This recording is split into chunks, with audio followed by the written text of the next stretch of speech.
So again, I'm just going to show you a little bit more of the color mixing on my sketch piece so that you can continue to develop a better understanding of how to overlap and mix and layer those colors to create the different values for the tints and the shades that you see.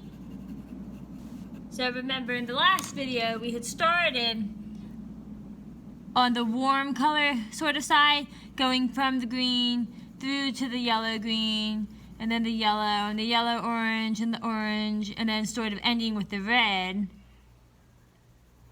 Remember, this portion is still not completely done, but what I want to do for the purpose of this sketch is go ahead and move into more of the face and the next set of transitions there.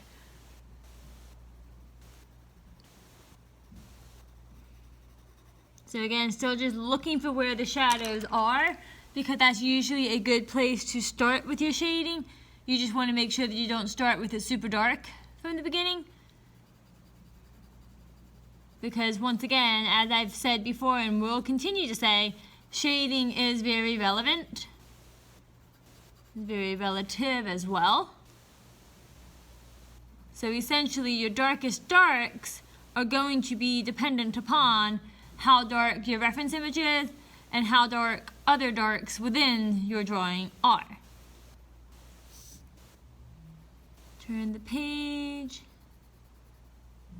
Now this is part of his nostril, so it's pretty dark, so I'm going to go ahead and make it pretty dark. I'm still going to let it get lighter, because if I look at his nostril, it fades a little bit and gets lighter and has a bit of a highlight on the very edge. But that highlight is not as bright as the highlight that is on his eyes, for instance. So it is going to be lighter, but it's not going to be the brightest spot. So those are the kinds of things you want to make sure that you pay attention to, in addition to the shadows. Shadows and highlights are going to be determined by the overall value of your image, not by just one area.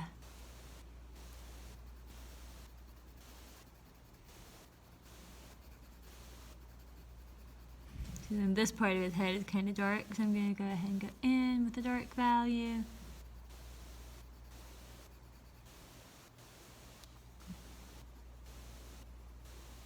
Still not really worrying too much about the pattern that is on his flesh, simply because I want to get the values down there first, because what that's going to do is help me make sure that the form is coming across as a whole rather than as a shape that has speckles.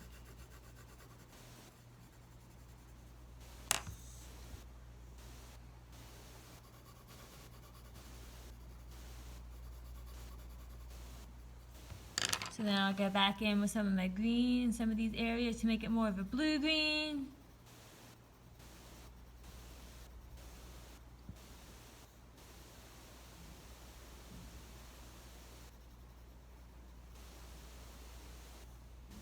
So this area can be a little darker. And there's a shadow here.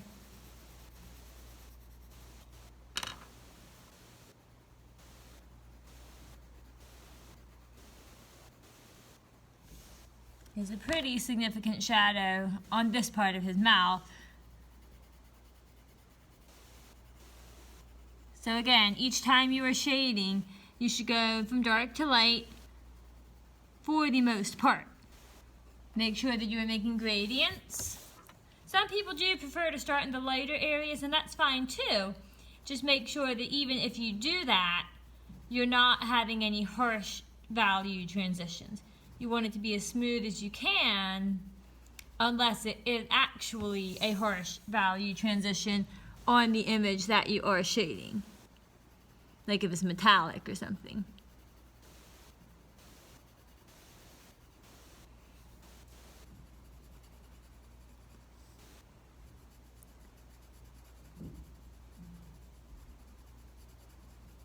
So again, right now I'm just working on that darker area sort of under his chin, so to speak. Turning the page whenever I need to.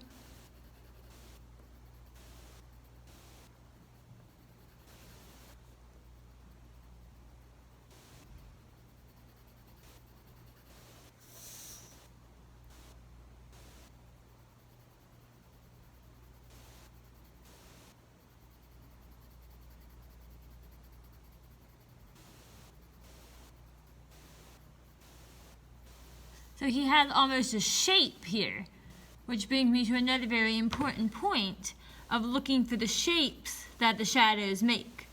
Because shadows will usually make a shape, and being able to capture that shape will help you create a convincing form. So now I'm just going to go in with a little bit of green on this side, because remember I'm going to blue-green here.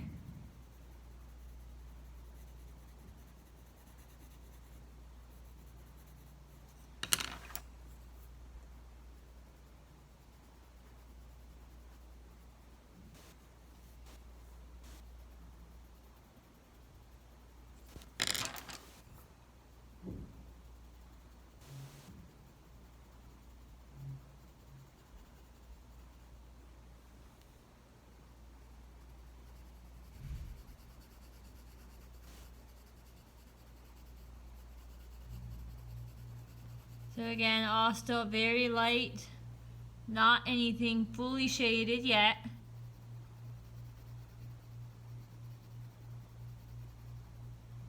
Because I know that it's going to take me multiple layers to get there.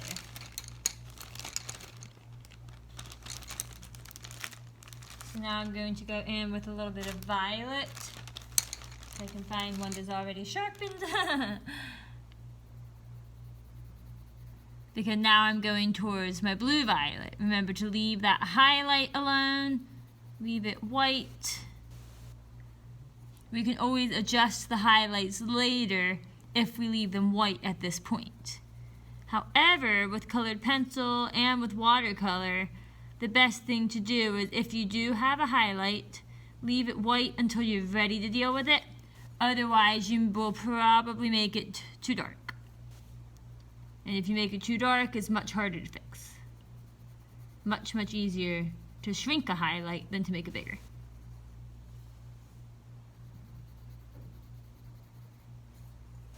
I'm going to put a little bit of violet here.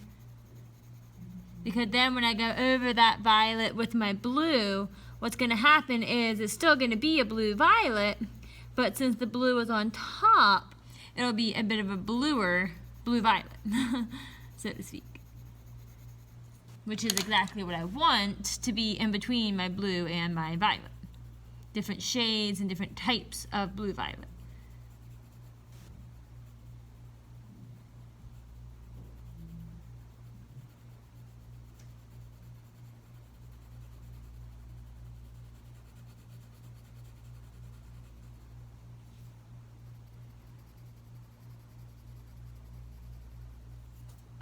So like I said, I'm still not necessarily going to get very close to finishing on this side either, but I'm hopeful that being able to see this helps you get some of the information that you need to help you understand the shading a bit more.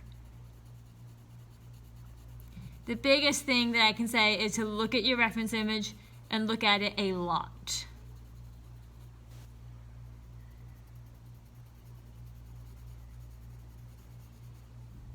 Okay, so then I'm going to go ahead and go back here, kind of behind his eye.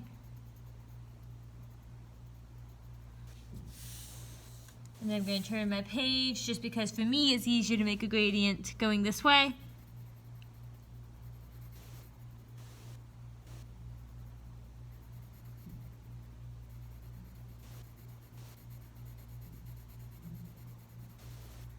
And then I'm going to add some more.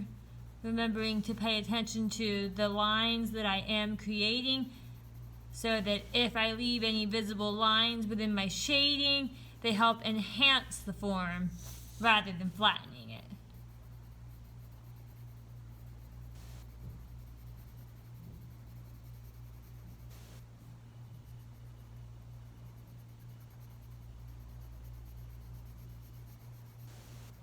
Looking at my actual turtle on my screen more than I am looking at my own drawing, which sounds a bit paradoxical, but it will end up helping you a lot.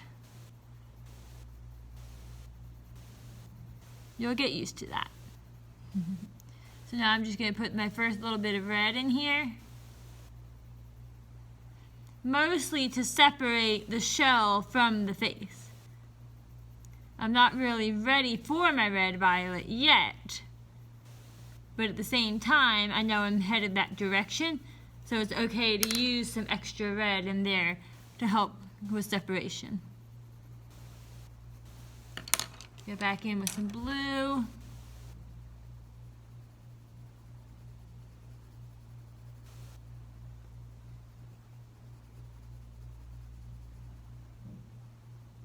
So still not pressing super hard on any of these areas yet.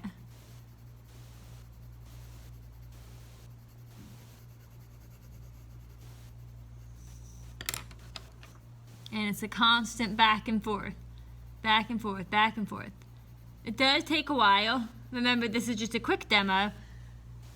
And remember also that I have been doing this for a while. I've been shading and drawing. So if you ever feel discouraged by watching me do something and you feel like I'm doing it too fast, just remember that it takes a lot of years and practice, and I'm speeding this way up to be able to get it all in a quick clip for you. I would definitely not be working this quickly if I was working on the project in and of itself. I'm only working quickly enough to be able to get this done for you, to see all at once. So now you can see it's starting to get a little more toward the red-violet end of things.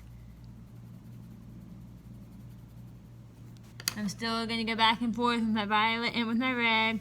Maybe add some blue in certain areas, maybe even go back to blue-green.